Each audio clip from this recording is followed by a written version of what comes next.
as a new mom, why is mindfulness important?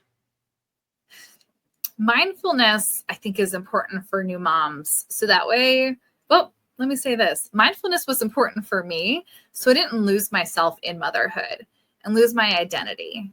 I was expressed to be more mindful with the stress around me when I was in a lot of my postpartum support groups right in the very beginning.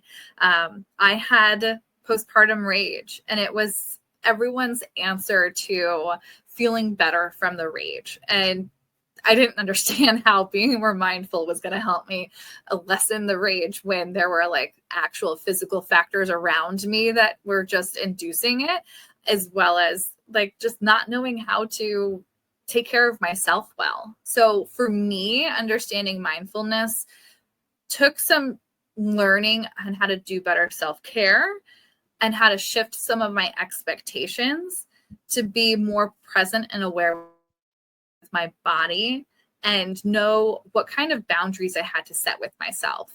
So one of my big triggering things was my son crying because he needed me at the worst time, like the inconvenient times. And I just couldn't go anywhere else beyond that with my rage. It would flare up. So I realized that being mindful of how I was for the day, where my energy was, if it was lacking that day, I knew I was going to be more quick to anger than I was if I had more energy.